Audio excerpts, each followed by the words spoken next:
దేవుని పరిశుద్ధ నామానికి మహిమ కలుగునుగాక.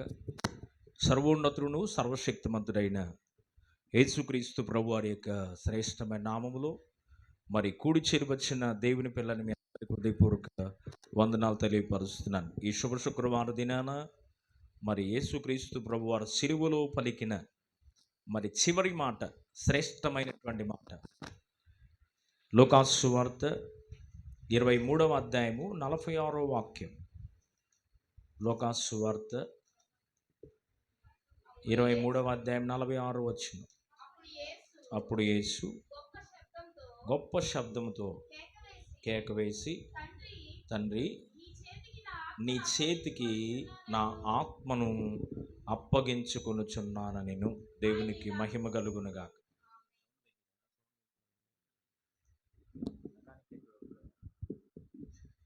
స్తోత్రం. మరి ఇప్పటి వరకు సిలువలో పలికిన శ్రేష్టమైనటువంటి 7 మాటలు మనం అక్కడక్కడ వింటూ ఉంటాం. కొంతమంది చనిపోయేటప్పుడు చివరి మాట కూడా చెప్పలేదయ్యా అని బాధపడతా ఉంటారు. ఏ మాట? చివరి మాట. ఒక మాట కూడా చెప్పకుండా పోయాడే, ఒక మాట కూడా చెప్పకుండా చనిపోయిందే అనే మాట మనం వింటాం. పరిశుద్ధ గ్రంథంలో భక్తులు చాలామంది చివరి మాటలు పలికారు. పాత నిబంధన గ్రంథములో కానీ క్రొత్త నిబంధన గ్రంథములో కానీ చివరి మాటలు పలికినటువంటి భక్తులు ఉన్నారు. కానీ కేవలం యేసు ప్రభువారు పలికినటువంటి చివరి మాటల్లో, భక్తులు పలికిన మాటలకు యేసు ప్రభువారు పలికిన మాటకు డిఫరెన్స్ ఏంటంటే, వారి దైనందిన జీవితంలో వారు అనుభవించినటువంటి వేదనను, పరిస్థితిని వారు చివరి మాటలుగా చెప్పారు. అయితే యేసుక్రీస్తు ప్రభువారు ఆయన సిలువలో పలికినటువంటి 7 చివరి మాటల్లో ఈ సప్త స్వరాలలో శుభ సందేశాన్ని ప్రపంచానికి అందించాడు. ఒకసారి దేవునికి స్తోత్రం చేద్దాం. హల్లెలూయా. యేసుక్రీస్తు ప్రభువారు 33.5 సంవత్సరాలు ఈ లోకంలో జీవించిన ఆయన జీవిత విధానాన్ని, ఆయన జీవన శైలిని, ఆయన జీవితంలో ఆయన అనుసరించి మనం అనుసరించవలసినటువంటి దాన్ని యేసు ప్రభువారు శ్రేష్టమైనటువంటి 7 మాటల్లో పలికారు. వాస్తవానికి యేసు ప్రభువారిని ఉదయం 9 గంటలకు సిలువేస్తే 3 గంటల వరకు గ్యాప్ తీసుకొని ఎన్ని గంటలు నీళ్లు తాగలేదు ఆయన? దరిదాపుగా 17 గంటలు నీళ్లు కూడా తాగల. గొంతు ఆరిపోతూ ఉన్న మరి రక్తమంతా 6.5 లీటర్స్ రక్తమంతా శరీరంలో కాలిపోతే దారబోస్తే మన కోసం యేసు ప్రభువారు అట్టి శ్రమను, బాధను మన కొరకు అనుభవిస్తూ కూడా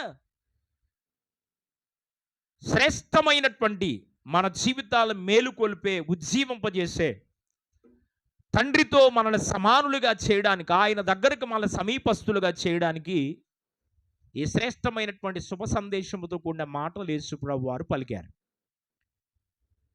మొట్టమొదటి మాట, ఆయన మనల్ని క్షమించినట్లుగా ఎదుటి వారిని కూడా మనం ఏం చేయాలి?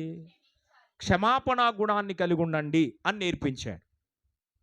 రెండవదిగా, ఒకడు అగ్నిలోకి జారిపడుతుంటే వాడిని బయటికి లాగివేసినట్లుగా నశించిపోతున్నటువంటి ఆత్మలను ఉజ్జీవింపజేసి రక్షణలోకి నడిపించండి అని ప్రభువు జ్ఞాపకం తీసుకొచ్చాడు.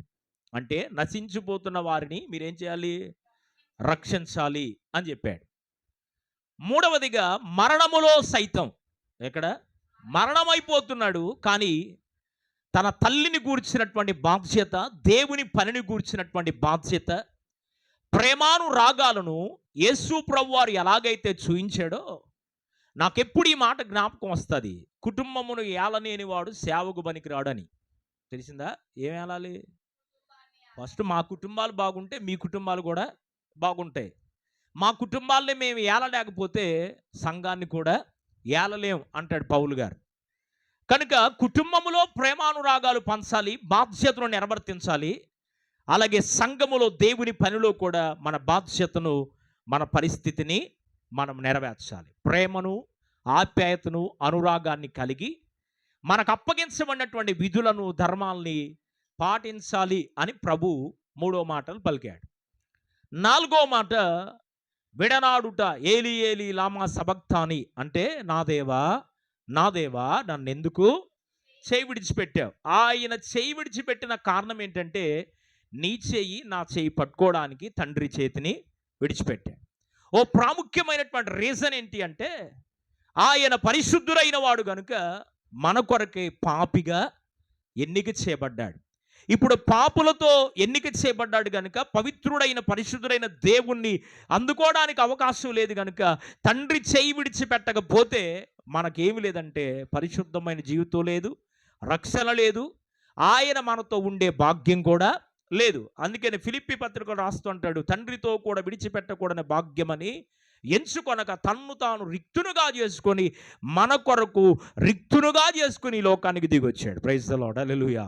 అంటే మనము కూడా ఏం చేసుకోవాలి? ప్రభు దగ్గర ఆయన తండ్రినే విడిచిపెట్టాడు మన కోసం.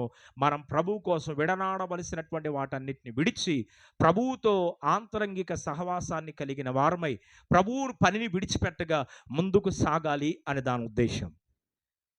శరీరపరమైనటువంటి దప్పిక, ఆత్మ సంబంధమైనటువంటి దప్పిక.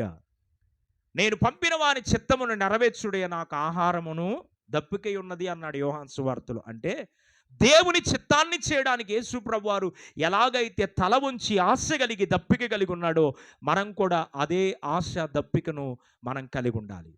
6వ మాట సమాప్తమైనది. ఏది దేవుడు తనకు అప్పగించాడో, తండ్రి ఏది అప్పగించాడో దాన్ని అంతటినీ చేశాడు, ముగించాడు. పౌలు గారు కూడా మాట్లాడుతుంటాడు, పేతురు 1 తిమోతి పత్రిక 4వ అధ్యాయం 7వ వచనంలో, నా పరుగును నేను కడముట్టించాను, విశ్వాసాన్ని కాపాడుకున్నాను, నా కొరకు జీవ కిరీటం ఉంచబడింది అన్నాడు. నేను ప్రభువుని పోలి నడుచుకున్నాను, మీరు నన్ను పోలి నడుచుకోండి అని చెప్పాడు. ఇప్పుడు చివరి మాట అప్పగించుకొనేను. ఏం చేసుకున్నాడంట? సమాప్తము చేశాడు, అప్పగించాడు. దేవుని వాక్యంలో ఉంది, నరుని ఆత్మ యెహోవా పెట్టిన దీపం. యేసుక్రీస్తు ప్రభువారు సంపూర్ణ మానవుడు, సంపూర్ణ దేవుడు. అర్థమైందా? ఇదో పెద్ద సంగతి, వివరించడానికి సమయం లేదు. కానీ సంపూర్ణంగా దేవుడిగా ఉండి అనుభవించాడులే బాధలు అనుకుంటున్నారు కొంతమంది. దేవుడిగా ఉండి కాదు అనుభవించింది. ఎట్లా ఉండి అనుభవించాడు? సంపూర్ణ మానవుడిగా ఉండి బాధలు అనుభవించాడు. నిజంగా దేవుడిగా ఉండి బాధలు అనుభవిస్తే అరవాల్సిన పనిలే, ఏడవాల్సిన పనిలే, రక్తము చిందించాల్సిన అవసరం అంతకన్నా లేదు. సంపూర్ణ మానవుడిగా తండ్రికిని మనకును మధ్యవర్తి అయిన మానవుడిగా యేసు ప్రభువారు సంపూర్ణ మానవుడిగా శ్రమను అనుభవించాడు గనుక, శిలువ మరణం పొందినంతగా తాను అనుభవించాడు గనుక నా ఆత్మను నీ చేతికి అప్పగిస్తున్నాను. ఎందుకొరకు తన ఆత్మను తండ్రి చేతికి అప్పగించాడు? కారణం ఏంటి? ప్రభువుకే అప్పగించడానికి కారణం ఏంటి అంటే, ప్రసంగి గ్రంథంలో ఉంటుంది కదా, మన్నైనది వెనుకటి వలె మన్నుకు చేర్చబడును, ఆత్మ తిరిగి దయచేసిన తండ్రి యొద్దకు చేర్చబడును. ఇప్పుడు ఆయన శరీరం మన్నుకు అప్పగించబడలేదు, కానీ మన యొక్క శరీరాలు మన్నుకు అప్పగించబడతాయి.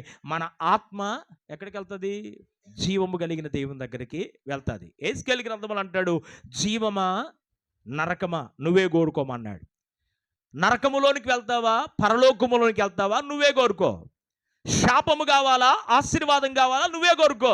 ఎందుకు కోరుకోమని ప్రభు చెప్పాడు అంటే, దానికి ఉన్న ఉద్దేశం ఏంటి అంటే, మనలను మనం అప్పగించుకోకుండా దేవుడు మన జీవితాల్లో ఏం చేయలేడు. సామెతల పుస్తకం 3వ అధ్యాయం 6వ వచనంలో అంటాడు, మీ ప్రవర్తన అంతటి పైన ఆయన అధికారానికి ఒప్పుకోండి అన్నాడు. మీ మార్గాలు, మీ ప్రవర్తన, మీ ఆలోచన అంతటి ఎవరికి అప్పగించాలి? ప్రభువుకు అప్పగించాలి. తండ్రి అయినటువంటి దేవునికి తనను తాను అప్పగించుకున్నాడు కనుక కుమారుడైన యేసుక్రీస్తు ప్రభువారికి మనము కూడా ఎందుకొరకు యేసుక్రీస్తు ప్రభువారు అప్పగించుకున్నాడు అంటే, 1-2 మాటలు చూపిస్తాను దేవుని వాక్యములు. 1 పేతురు పత్రిక 2వ అధ్యాయము, పేతురు రాసిన 1 పత్రిక 2వ అధ్యాయం 23వ వచనంలో, న్యాయవంతుడిగా బ్రతికి తన్ను తాను దేవునికి అప్పగించుకున్నాడు అని ఉంటుంది. అక్కడ ఎట్లా బ్రతికాడంటే యేసు ప్రభు 1 పేతురు పత్రిక 2వ అధ్యాయం 23వ వచనంలో, న్యాయవంతుడిగా బ్రతికి తనను తాను దేవునికి అప్పగించుకున్నాడు. గలతీయులకు రాసినటువంటి పత్రిక 1వ అధ్యాయం 4వ వచనం. గలతీయులకు రాసినటువంటి పత్రిక 1వ అధ్యాయము 4వ వచనంలో మనం చూస్తే, మన పాపముల నిమిత్తం తనను తాను అప్పగించుకొనెను అని ఉంది అక్కడ. దేని నిమిత్తం అంట? మన పాపముల నిమిత్తం మనము పొందాలి శిక్ష. వాస్తవానికి మన పాపముల నిమిత్తమై యేసు ప్రభువారు తనను తానే అప్పగించుకున్నాడు. ఓ సందర్భంలో మాట్లాడుతూ ప్రభు అంటాడు, నా ప్రాణమును ఎవడు తీయడానికి అధికారం లేదు, కానీ నా అంతట నేనే నా ప్రాణాన్ని అప్పగించుచున్నాను అన్నాడు. దేవునికి మహిమ కలుగును గాక. కొంతమంది అంటారు, చేతగానోళ్ళు తెలివినోళ్ళు ఏమంటారంటే, యేసు ప్రభు దేవుడు కదా, రెండో మాటలో దొంగ మాటలు అన్నట్లు, ఆయన కాపాడుకొని మమ్మల్ని కూడా కాపాడొచ్చుగా అన్నాడుగా దొంగ. అవునా అన్నాడా? ఆయన్ని కాపాడుకొని మమ్మల్ని కూడా కాపాడొచ్చుగా. కొంతమంది ఇట్లాంటి కొంతమంది ఉన్నారు లోకంలో. వాళ్ళు ఏమనుకుంటున్నారంటే, ఒక ఆయన మాట్లాడుతాడు, 3 మేకులతో కొట్టబడినాడు, ఆయనట్ట దేవుడు, వీళ్ళెట్ట ప్రజలు, ఆయన ఏం కాపాడతారు అంటున్నాడు. ఆ 3 మేకుల్లో ఉన్న పవర్ ఏందో, ఆ శక్తి ఏందో మాట్లాడే వాళ్ళకి ఏం తెలుస్తుంది? దేవునికి మహిమ కలుగునుగా. హల్లెలూయా. జీవము కలిగిన దేవుడు సంపూర్ణ మానవుడిగా ఎందుకొరకు ఈ లోకానికి వచ్చాడు అంటే, మన పాపము నుండి పరిహరించడానికి కొరకే తనను తాను మనకు బదులుగా తనను తాను అప్పగించుకున్నాడు అని దేవుని వాక్యములు మనం గమనించగలం. మరొక మాట చూపిస్తే ఎఫెసీ పత్రిక 5వ అధ్యాయం 2వ వచనంలో మనం చూస్తే, ఎఫెసీ పత్రిక 5వ అధ్యాయం 2వ వచనం మనం చూస్తే, పరిమళ సువాసనగా మనం ఉండడానికి ఆయన తనను తాను అప్పగించుకున్నాడంట. ఎందుకు అప్పగించుకున్నాడు? మనము పరిమళ సువాసనగా మనం ఉండాలి అంటే, దుర్గంధ పూరితమైన ఈ జీవితం పరిమళ వాసనగా ఎదుటి వారికి అర్థం అవ్వాలి అంటే, ఆయన అప్పగించుకోకపోతే మనము పరిమళ వాసనగా ఎదుటి వారికి కనబడలేం. మరొక మాట చూపిస్తాను. రోమాపత్రిక 4వ అధ్యాయం 25వ వచనం మనం చూస్తే, రోమాపత్రిక 4వ అధ్యాయం 25వ వచనంలో మనం చూస్తే, మన అపరాధములు క్షమించి మనను నీతిమంతులుగా చేయడానికి ఆయన తనను తాను అప్పగించుకున్నాడు అన్నాడు. దేని కొరకంట? మన అపరాధాన్ని క్షమించి, మన పాపాన్ని క్షమించి ఆయన మనలను నీతిమంతులుగా చేయడానికి యేసుక్రీస్తు ప్రభువారు ఆయన తనను తాను అప్పగించుకున్నాడు. చివరిగా మనం చూస్తే మొదటి పేతురు పత్రిక 4వ అధ్యాయం 19వ వచనంలో భక్తుడైనటువంటి పేతురు గారు మాట్లాడుతుంటాడు, మనము కూడా మన ఆత్మలను దేవునికి అప్పగించుకుందామన్నాడు. మనం కూడా ఏం చేయాలి చెప్పాలి? మనం కూడా యేసుక్రీస్తు ప్రభు వారి వలె మనమును మన ఆత్మలను దేవునికి అప్పగించుకుందాం. నిజంగా ప్రభువుకు నేను అప్పగించుకున్నాను అంటే ఆయన లేకుండా మనం బ్రతకలేం.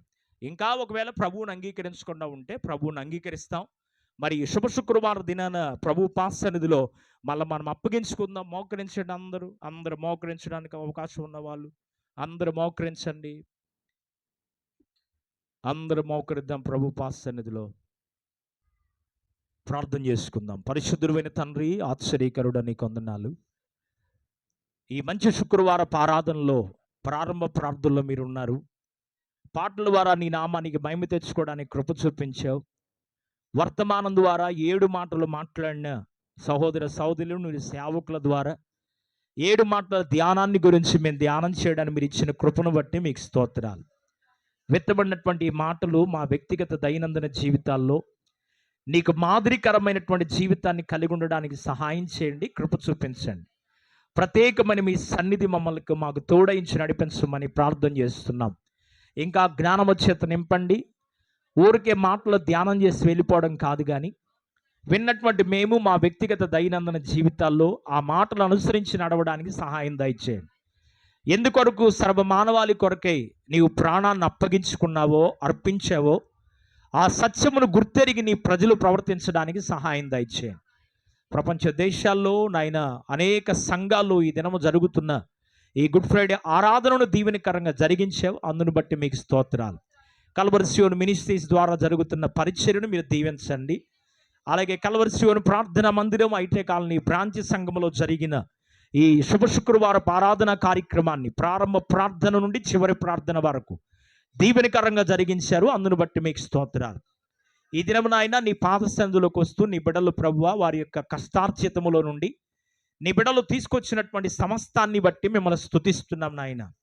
మరి సోదరులు దేవరపల్లి బైరాగ్ గారు, వారి యొక్క కుమారుడు మరి కోటేశ్వరరావు, వారి యొక్క సతీమణి, వారి కుటుంబ సభ్యులు తీసుకొచ్చిన నాయన ఈ జ్యూస్ను బట్టి మిమ్మల్ని స్తుతిస్తున్నాను. అలాగే తండ్రి మరి ఎడ్ల ఇర్మియా గారు, వారి యొక్క సతీమణి సుభాషిణి గారు, వారి కుమారుడు రమేష్ ధనలక్ష్మి, వారి కుటుంబం తరపున తీసుకొచ్చినటువంటి నాయన జ్యూస్ ప్యాకెట్స్ని బట్టి మీ సన్నిధిలో ప్రార్థిస్తున్నాను. దీవించండి, బలపరచండి. అలాగే నాయన కల్వరి సియోను మినిస్ట్రీస్ నుంచి మరి సోదరులు చిట్టిబాబు వారి యొక్క టీం నాయన వారి తరపున పంపబడినటువంటి ద్రాక్ష జ్యూస్ వారు తయారు చేసి ఈ స్థలంలోకి పంపించారు. వారిని వారి కుటుంబాలను మీరు దీవించమని ప్రార్థన చేస్తున్నాను. అలాగే నీ కృప కలిగిన పాద సన్నిధిలో మరి బేతాల చిన్నప్ప జయమ్మ గారిని మీరు ప్రేమించి వారికి ఇచ్చినటువంటి కుమారుడు మరి శబరిబాబు అలాగే ధన వారి కుటుంబ సభ్యులలో నుండి తీసుకొచ్చిన నేను ఈ అరటికాయ గెలను బట్టి కూడా మిమ్మల్ని స్తుతిస్తున్నాను. కృపలో జ్ఞాపకం చేసుకోండి. ఈ నలుగురు వారి యొక్క వ్యక్తిగత జీవితాలు కుటుంబ జీవితాలను మీరు జ్ఞాపకం చేసుకోండి. ఆయన వీరందరిని మీరు ఆశీర్వదించండి. అవి మేము తీసుకుంటూ ఉండగా వాటి ద్వారా అయిన దీవెన మా వ్యక్తిగత ఆత్మీయ జీవితాలకు మీరు అనుగ్రహించమని బలపరిచి కృప చూపించమని నీ సేవకునిగా ప్రార్థన చేస్తున్నాం. తండ్రి మీకు వందనాలు. ఇంతవరకు కూడా ఈ కార్యం అంతటిని దీవెనకరంగా జరిగించావు, అందును బట్టి నీకు స్తోత్రాలు. మరలా తిరిగి నాయన ముందున్న సమయంలోకి మేము వెళుతూ ఉండగా నీ సన్నిధిని తోడుగా ఉంచి నడిపించండి. ఈ సహవాసంలో కూడి వచ్చిన బిడ్డలందరిపైన ప్రత్యేకించి సేవకుల పైన కూడా నీ దీవెనను మీరు అనుగ్రహించి బలపరిచి ఈ కార్యక్రమం అంతటినీ నాయన ఎక్కడ ఏ సమస్య లేకుండా ఆటంకం లేకుండా ఎండవేడిమి కూడా నీ బిడ్డలకు కలగకుండా ప్రత్యేకమైన నీ కృపను మీరు తోడుగా ఉంచి నడిపించారు, అందును బట్టి మీకు వందనాలు. అలాగే తండ్రి నాయన నీ దాసులు బైరాగ్ గారి యొక్క పెద్ద కుమారుడు మరి బైరాగ్ గారిని వారి సతీమణి దేవమ్మ గారిని మీరు ప్రేమించి వారికి ఇచ్చినటువంటి పెద్ద కుమారుడు అశోక్ నయోమి గారు వారి యొక్క కుటుంబం తరపున మరి మజ్జిగ ప్యాకెట్ తీసుకొచ్చారు. వారిని వారి కుటుంబ సభ్యులు కూడా దీవించండి, బలపరచండి. నాయన ఎవరెవరైతే నీ మందిరంలోకి ఏమేమి తీసుకొచ్చారో వాటన్నిటిని ప్రభువా తీసుకుంటున్న నీ బిడ్డల జీవితాల దీవెనకరంగాను తీసుకున్నటువంటి మా జీవితాల్లో ఆశీర్వాదం ఇవ్వబడినటువంటి కుటుంబాల్లో కూడా దీవెన మీరు అనుగ్రహించి బలపరచమని కృపను సహాయతను మీరు అందించమని మరలా రేపు రాత్రి మేము కలుసుకునే పర్యంతం నీ సన్నిధి నాకును మాకును మీరు కలుగు చేసి బలపరచమని కృప చూపించమని ఈ ఉదయకాలపు దీవెనను ఆశీర్వాదాన్ని మా అందరికీ మీరు కలుగు చేసి ఈ శుభ శుక్రవారపు దీవెనల చేత నీ వ్యక్తిగత జీవితంలో ఉన్నటువంటి సప్త స్వరాల యొక్క మాధుర్యాన్ని అనుభూతిని ఆశీర్వాదాన్ని దీవెనలు మాదిరికరమైనటువంటి జీవితాన్ని అనేకులకు మేము కూడా పరిచయం చేసి నీ వద్దకు ఆకర్షించగలిగినటువంటి అట్టి కృపను సమాధానాన్ని మీరు కలుగు చేసి బలపరచమని ఈ కార్యం అంతటి దీవెనకరంగా జరిగించినందుకై కృతజ్ఞతాస్తుతులు నీకు చెల్లిస్తూ యేసు పరిశుద్ధ నామములో అడిగి వేడుకొనుచు ప్రార్థించుచున్నాము తండ్రి, ఆమేన్. మన పరమ తండ్రి అయిన దేవుని ప్రేమయు ఆయన కుమారుడు లోకరక్షకుడైన యేసుక్రీస్తు ప్రభువారి కృపయు